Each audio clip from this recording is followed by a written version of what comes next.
Hey, Heavy Tribe, this is Erin, and I'm very excited that today I'm joined by Ville Valo, who most of you will know from the iconic band Him. Now, if you're out of touch as much as I am, you may not know that Villa is on the cusp of a solo release titled Neon Noir. So, okay, without sounding disrespectful, him had kind of fallen off my radar over the last few years. So, you know what? Let's skip all the small talk and let's just dive straight into sort of what has been happening in your world from the completion of him to the commencement of creating your solo record.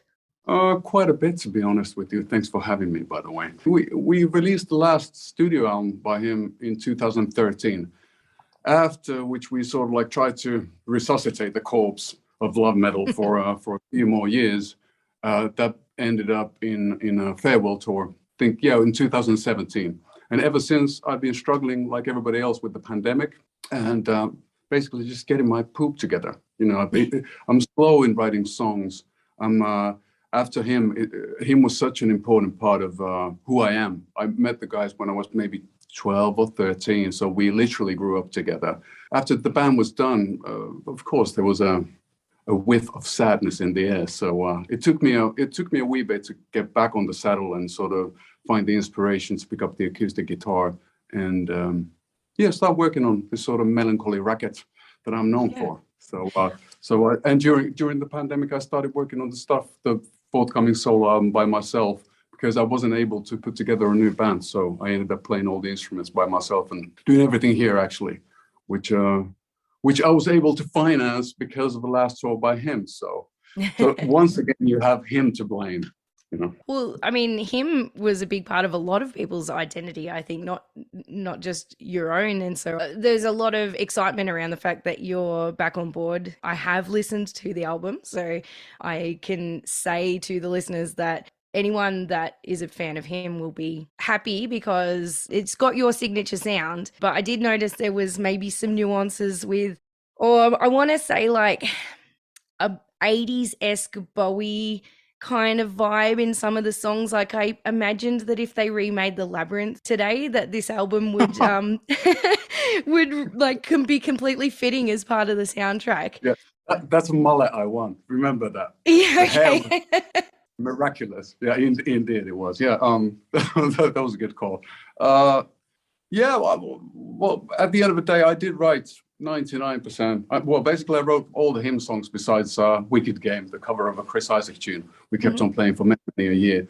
And so, for obvious reasons, it will sound a lot like him. It's my voice and it's the melancholy sort of essence. I still hate happy music and sad melancholy music makes me really happy. So that's my thing.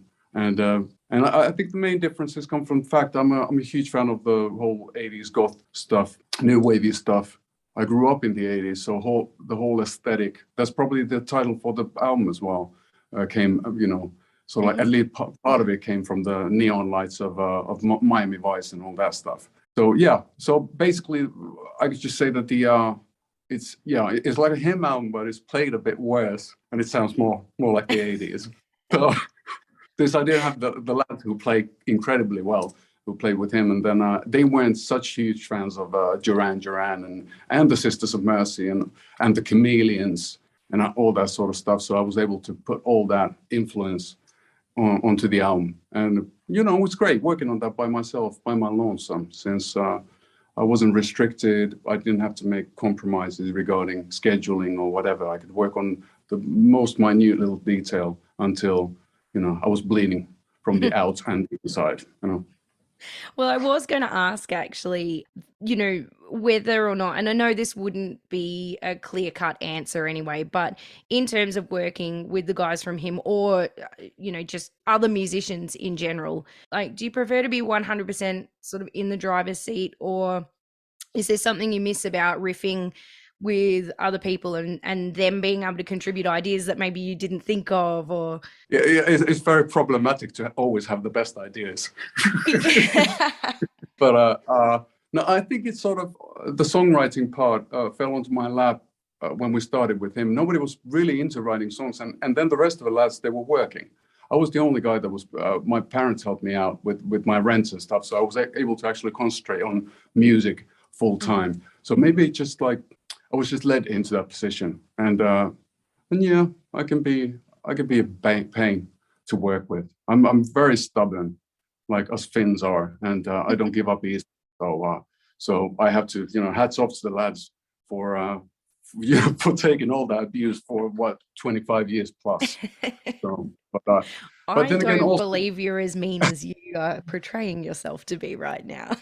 well, I have to hold up appearances, but Yeah.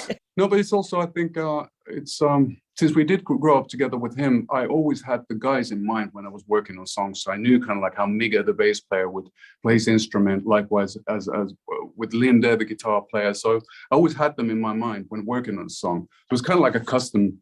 I was like a tailor of sonics, tailoring a suit that almost fits. So with this record then, with you playing all the instruments yourself, and I know that you're no stranger to playing all those instruments, but did you find that you had to, I don't know, reinvent a style? Or I mean, I know that I just said before that you still have that same hymn kind of, vibe about it, but did you have to sort of go back and not relearn things, but I think the first step was the obvious step was for me to sort of like realize that since I do have a clean slate, what would I like to do?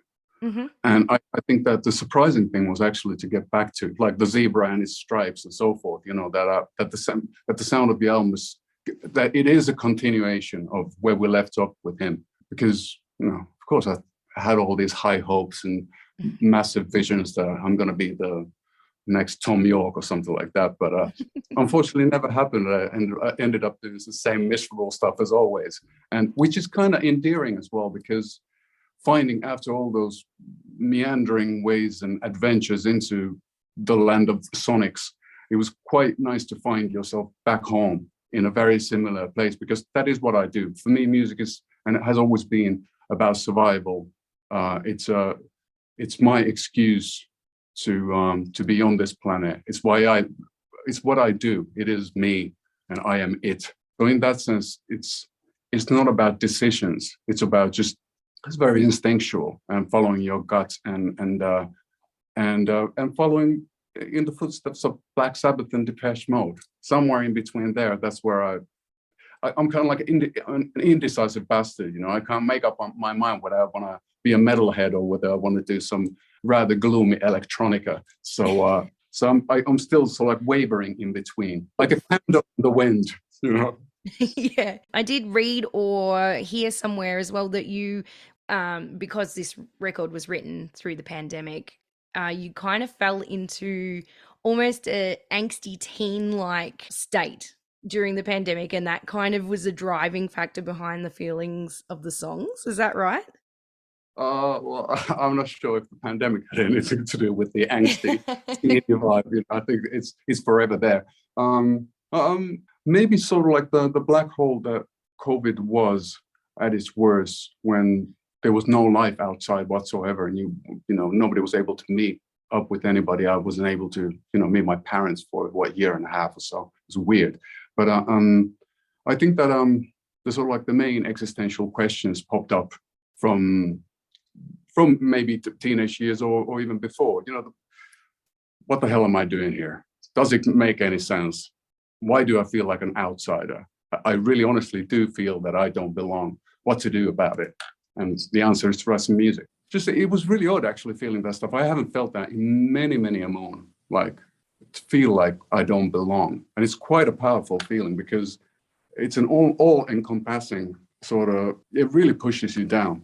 As I'm an old chap or an older gentleman, and all of a sudden feeling like I don't have a place, and I honestly feel like this world is not a place where I belong, is a powerful feeling, and I think that the COVID just sort of like made me really focus on those sort of like themes more maybe than before. I was looking at the depression through a pint of beer, but I had to embrace all that through a clear head, and it was quite a task. But I think a lot of people, all people, have their own problems, and A lot of people deal with them by having a passion or a hobby or whatever. And my passion and a hobby and a job and everything in between is music. So for me, I'm really glad that music is still there, because you can't make a good song happen. It either comes to you or it doesn't. So it's been a great companion over these years for it's my lifeline and life boy and everything in between. Yeah. I did want to ask, do you think that by writing melancholy music, it makes you a little bit more upbeat as a person in your everyday life, or do you just live the ethos of the the sad artist? Oh no, I think you're absolutely right, because I'm not sure if you know any comedians, because Yeah, a couple. those guys are usually the most miserable people on planet Earth, because Mm-hmm. they always have to pull on the show, being the funniest guy in the room, and nobody can do that 24/7. I think it's the same thing with this kind of music. This the music that comes directly from the heart. I can't do anything about it. I'm very sorry, but it indeed may be spending so much time in the land of melancholy. It does give this sort of like everyday wiping your butt and paying your bills makes it a bit more comedic experience. When I was listening to the album, I felt a little ripped off that I didn't get to have that album during the pandemic, because I felt like it would have been the perfect soundtrack for me to just lie back in my locked up home and sing along as I wallowed in my self-pity. Well, there's always another pandemic. Oh no, don't say that. We don't need that, because you've got to go on tour next year, right? Well, and to be honest with you, my tour is the least thing that has to do with another pandemic. If there's a chance for the viruses to just hold on just a little bit longer, and perhaps even a war or two to stop for a wee bit, some white flags and so forth, it would be greatly appreciated. But I'll do what I can, and hopefully alleviate the pain of others as well while doing it. Music has a strange power. Yeah, it's a big deal. But music is such an important thing, at least for me, when feeling bad or when feeling overjoyed or all the important milestones in my life. They always had a soundtrack, and they always have some songs that are very important to me. And I see the world through music, so I'm incredibly grateful to be able to do this, and hopefully give at least a few people here and there the sort of like the same experience, be the soundtrack behind the first kiss or something like that. That's pretty special. I absolutely relate to that. My life motto is the answer to your problems is music. If it only was, it's a double-edged sword for me, because I do it as well. So it's a constant struggle, but then again, it's a struggle I've done since I was a kid, and then a struggle that seems to pay off in on various levels.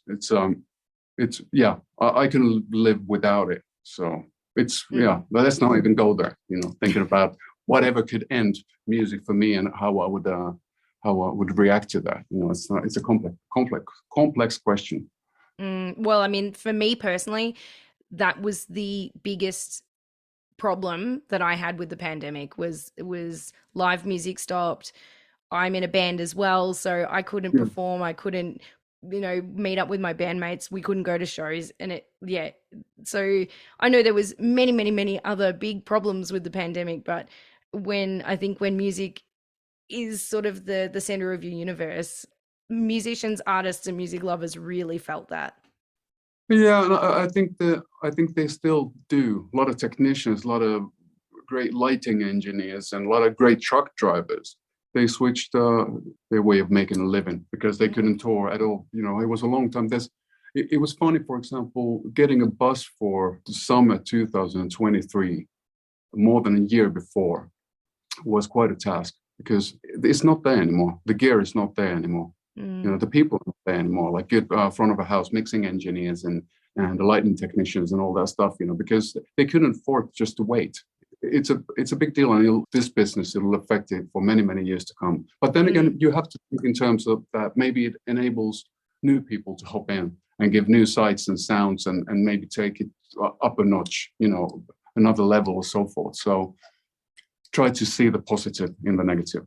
Yeah, definitely. I mean, because there's definitely cliques and elitist kind of groups within music as well. And if some of those have been pushed out, then it might allow for some new blood to come in.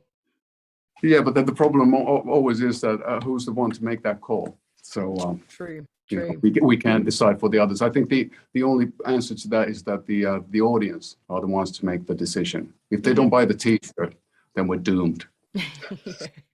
So I looked at the tour details as well, and I noticed that very rudely Australia was left off the list. Are you planning to try and come out here? Yeah, we're working. By we, I mean my manager Antti, a lovely chap, with whom we've sort of like tried to put this whole thing together, the puzzle. And yeah, we're definitely working on that. We're working on. We're not touring Scandinavia either, so there's a lot of countries really close by that are not included. This is only sort of like Central Europe, North America.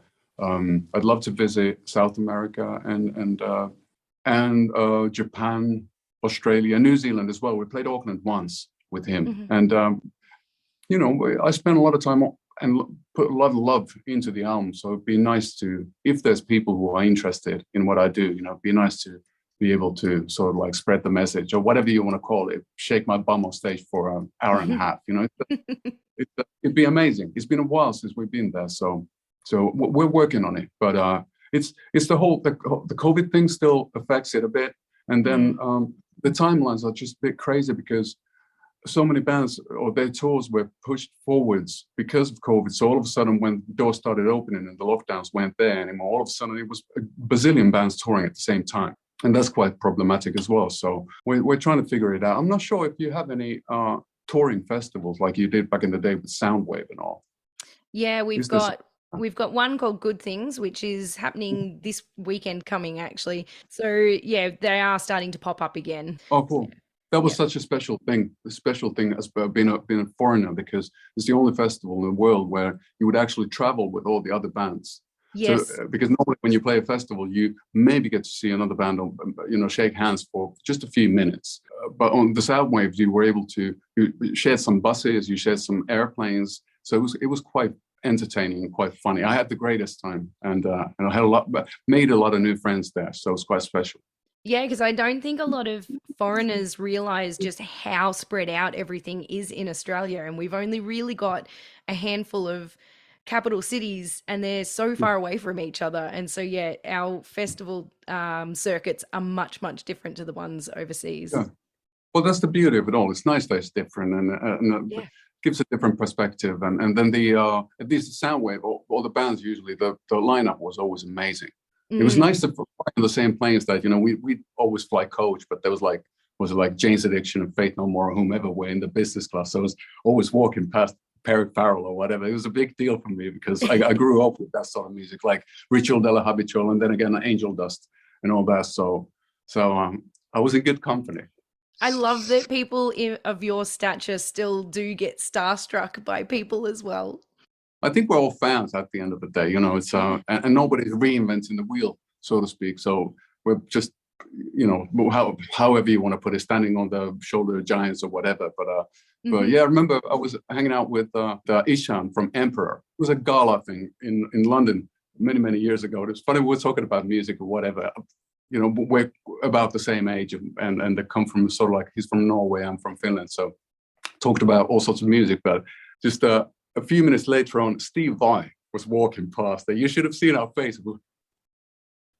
We're doing that, and we became like we lost immediately, like at least 20 years, and started just talking about passion and warfare, and David Lee Roth, and his first solo albums, and him playing with Zappa, and you know, so yeah, it's an important part of all of this because it is an appreciative. It's a I don't know what you call it. It's like a kindergarten, so to speak, you know, or a playground. It's quite amazing, yeah, how it can bring people together, you know, from different sort of like niches or different genres or whatever. It doesn't really matter, you know. People just, yeah, it's pretty special. Will you be playing any hymn songs amongst your solo stuff when you do tour? Oh, yeah, the set would be super short if we don't play the VV stuff. So, Well, you never know. You might have had some secret tracks up your oh sleeve. yeah. Oh, get into the sort of like Black Crowsy 20-minute jam session sort of thing. Yeah. But But no, it's going to be half and half. So it's going to be 50-50 split. I Yeah, think it's cool. very important to play hymn tracks as well. And the cool thing for me is also that now we've been playing with the touring band, getting our stuff together, and to realize how close some bits sound that I wrote, like When Love and Death Embrace, a song I wrote back in '97 or '96. Hmm. How nicely it works together with a song like Run Away from the Sun. It's Yes. funny, Yeah. music has that sort of like time travel quality to it as well. And that's quite special for me as well. And there's no reason to burn any bridges between me and the past. Quite the opposite. This is the sort of like a transitional point or the bridge between him and the future. So I find it very important to also show maybe some of the people who don't know so much about myself or the music that where I come from. So like and it makes a good set. There's a lot of good songs to pick from. So, well, good songs, but you know what I mean. Countless amazing songs for you to pick from. I apologize if I am asking about him a lot, but I feel like for people to appreciate where you've come from and like you just said, and what you've done in the past. But I also got the impression as well that the ending of him was relatively amicable and it just sort of naturally. You're grinning at me like I'm on the wrong track. But like I just kind of got the vibe that it was sort of coming to its end naturally.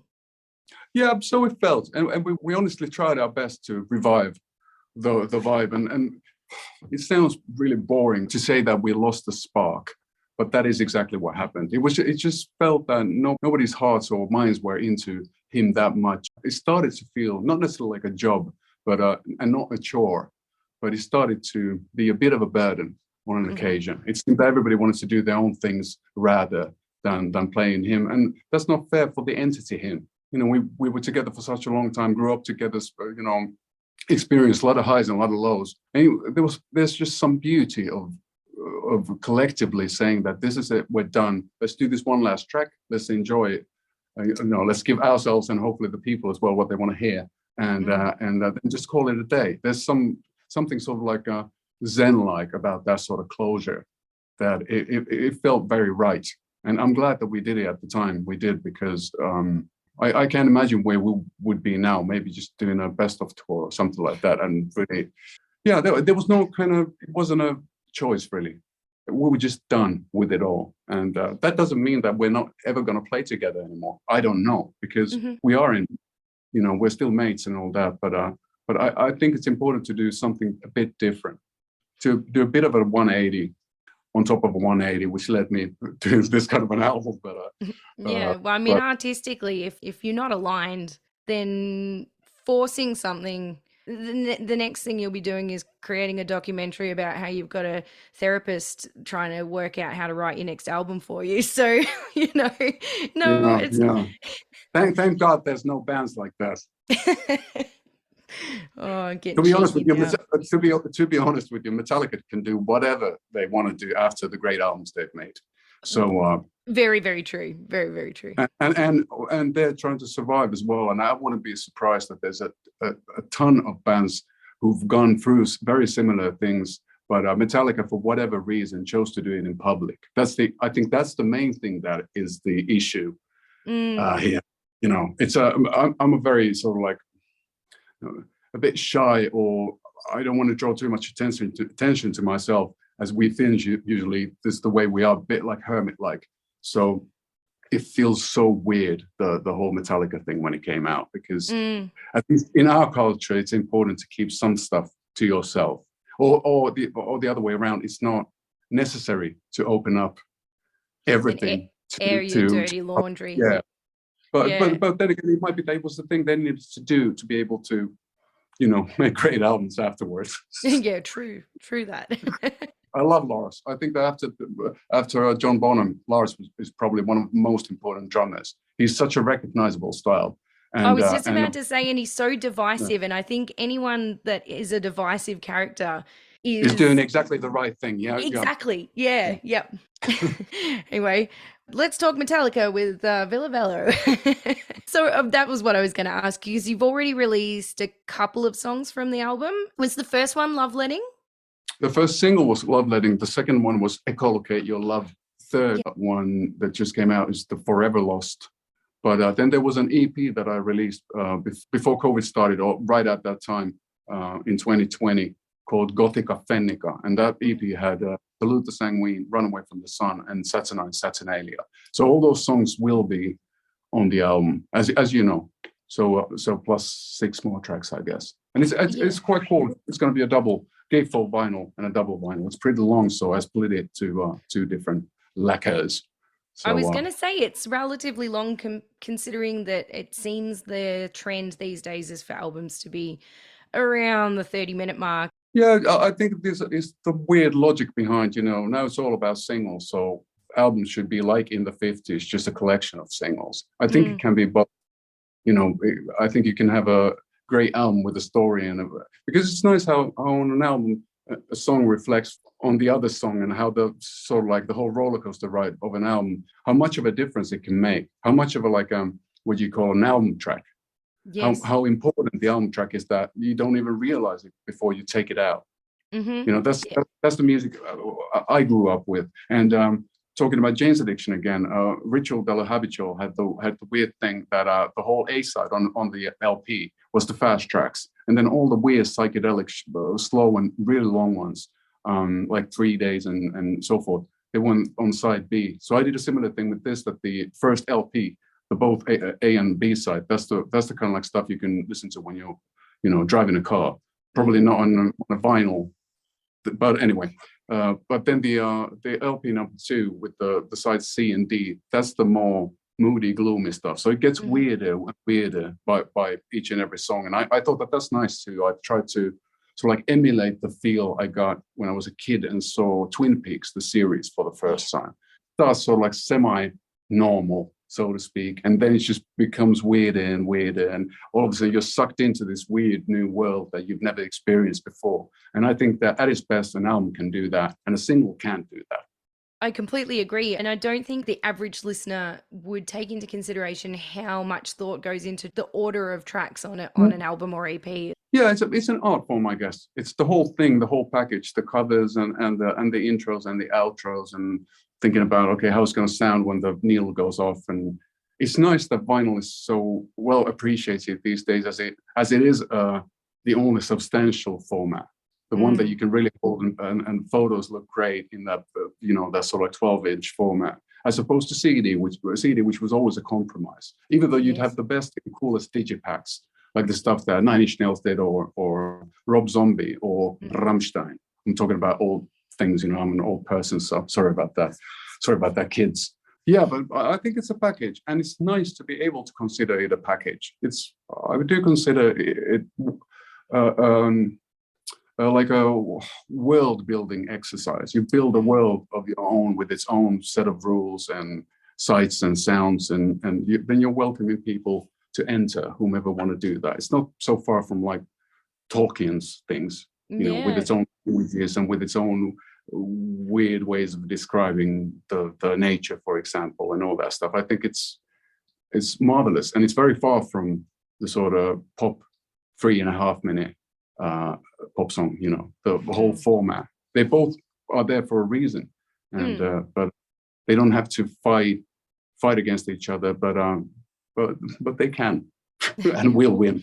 Well, one's not better than the other. It's just like one's fun to put on when you're drunk and dancing in your underwear down the hallway, and the other one's good when you want to go on a journey. So, There you go. But yeah, you can go on a journey drunk in your underwear as well. So that's it's the combined effort. It's best of both worlds. I wanted to ask about the song Love Letting, though, as well, because it's one of my favorite tracks on the album. The thing that struck me about it was that it sounds relatively optimistic, like musically. It sounds kind of a little bit upbeat and has like this optimistic kind of lilt to it. But then when you listen to the lyrics, they actually sort of tell another story and they sound quite sad. Am I on the right track there?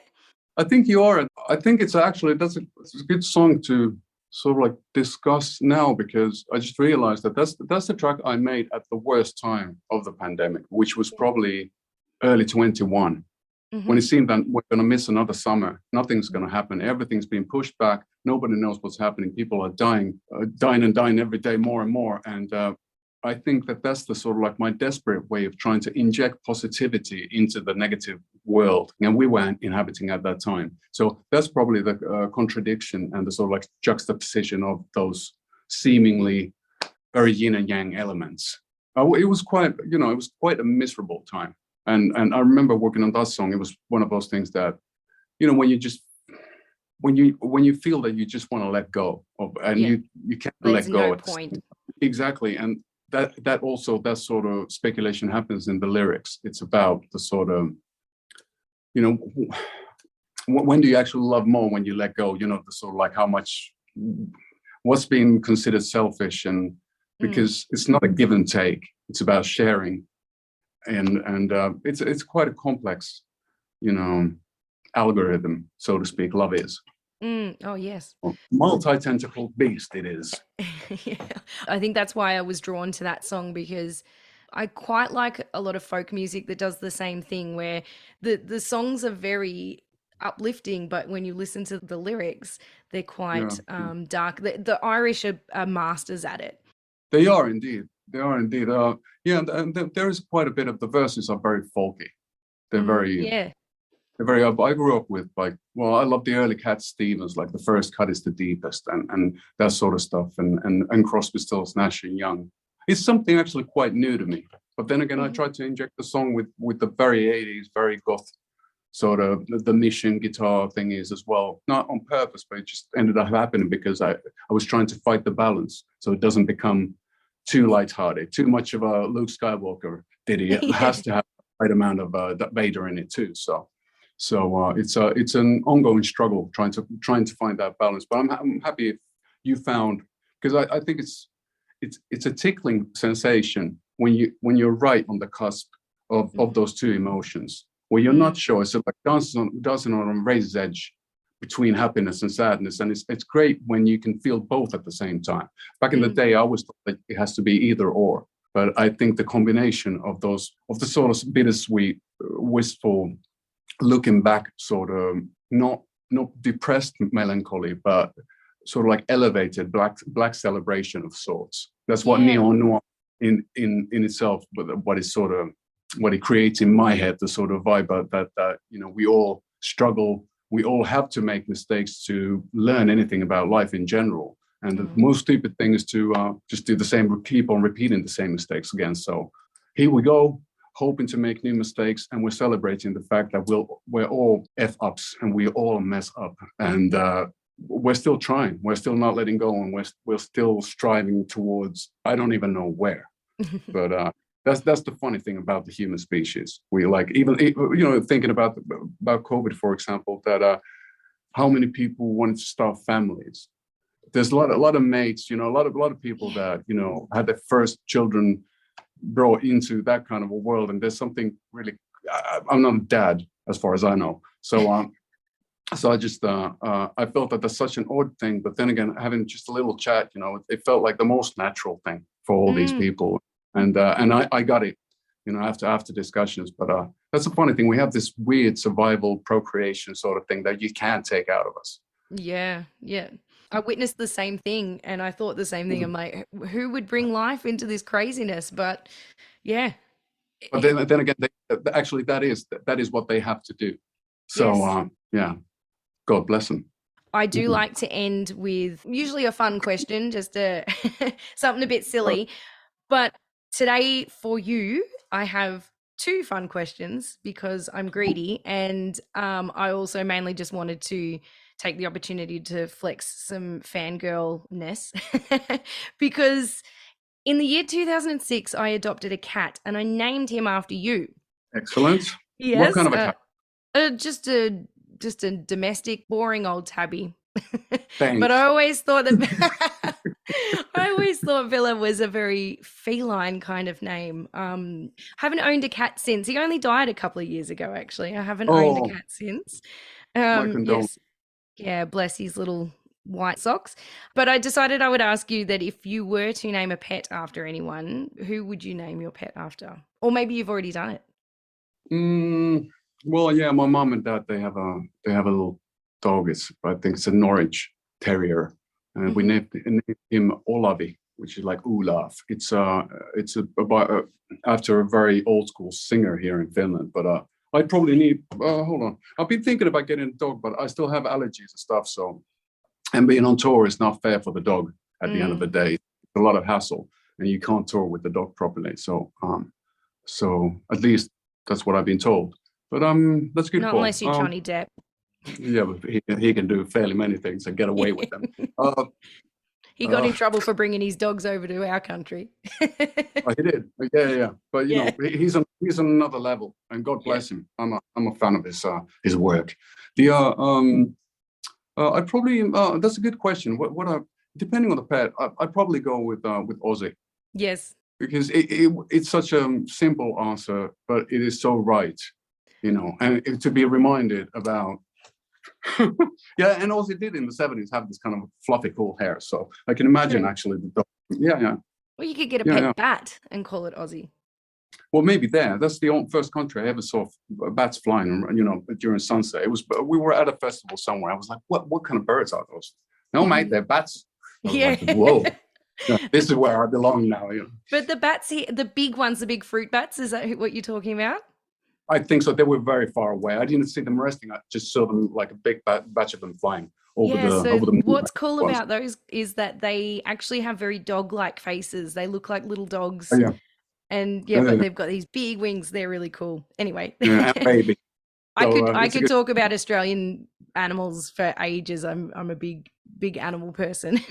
Well, it's the flora and the fauna is so incredibly interesting because there's so many differences because it's being secluded. You've had your own thing going for a long time. It's like Madagascar to a certain extent. You know, it's wild. You feel like you're tripping or something because things are seemingly normal, but everything's a bit different than back home, which is just beautiful, isn't it? But I think Ozzy. It's close enough to, Ozzy or Geezer, maybe all the Sabbath guys, you know. Yeah. I need pets. Plus maybe a Ronnie. So 5 all in all. My little black dog is called Ronnie. Excellent. Yes. After which Ronnie? He's named after Ronnie Drew from the Dubliners, actually, which are an Irish folk band. Yeah. I grew up with Dio, so it was a big deal. He's one of my heroes when it comes to singing and world creating as well. With his sort of music, he created this weird half fantasy, half I don't know what to call it. It was powerful back in the day. Yeah, I'm still hoping to get the plastic dragon on my stage and stuff, but I don't have the money. Or hopefully you can get that when you come here. Indeed. We'll train a few. Yeah, the bats. We should train a few bats. Yeah, that's the deal. All right, come see me when you're heading on over, and I'll wrangle some bats for you.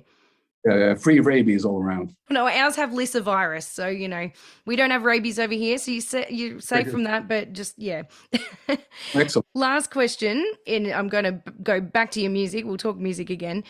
So one of my other favorite tracks on Neo Noir is "Heart Full of Ghosts." In the lyrics, you reference the Wendigo. Now, for those playing along at home, Wendigo is a mythological creature. And I also have to say, as a Scorpio, I'm not sure how I feel about you associating my moon with a malevolent spirit. But I appreciate the dramatic visuals. The whole thing, I guess it was more about the line is quite long. It's a heart full of ghosts cry out to the Wendigo moon in Scorpio. Okay. Yeah. That's the line. And I thought that the line is it evokes images. And then the Wendigo, in my sense, what it brings to my mind and how I feel about the word is that's about the good times, the days of yore, when things were there was still mysticism, there was still magic in the world. And that's why I also mentioned the sort of like the stellar things, the Scorpios and stuff, because the whole song starts with Darling Tarot Heart. Yeah. There's a lot of things because I'd love to see a bit more mysticism and a bit more stuff that doesn't have to be explained in binary coded language. You know, it's not all about ones and zeros. So that's. You are speaking straight to my heart right now. But it's in a lot of words. There's some words can be interpreted as sigils because they open up doors in the performer's head. Because Wendigo, the word sounds to me, and I remember stuff I've read and my parents read me, maybe my dad read me actually about Wendigo for the first time. So it brings me to a familiar and familial place as well, which evokes warmth. And then the whole constellation thing and the whole heart being full of ghosts, because we all do have hearts filled with ghosts, but it's not necessarily a negative thing. So it's we should sit down and grab a cup of coffee and talk about these things. It takes a while. Hell yeah. I know I was going to say this is one of those rabbit holes you go down. But my question was actually going to be, if you were a mythological creature, what would you be? Probably have to pick something from Finland, something weird. There's all sorts of weird trolls and sort of things that we have our own names for. So I think there was the spirit of the cold called Halla. It's Allah the other way around. Halla, and Yes. that was sort of like the personification of the cold and the winter coming in and the crops dying and the sort of like the new beginnings and so forth. So maybe I'd be that fella. I will wrap it up then. I'll just say that I encourage everyone to check out Neon Noir when it drops, and that's Friday the 13th, right, of January? Yeah, indeed My it is. little gothic heart loves that as well. If it's not Voorhees, it's cheese. That's what I always keep saying. Well, it's been a real joy talking to you today, Ville. Thank you so much for your time. Likewise, a pleasure, and hope to see you later on next year on tour over your neck of the woods. Till then.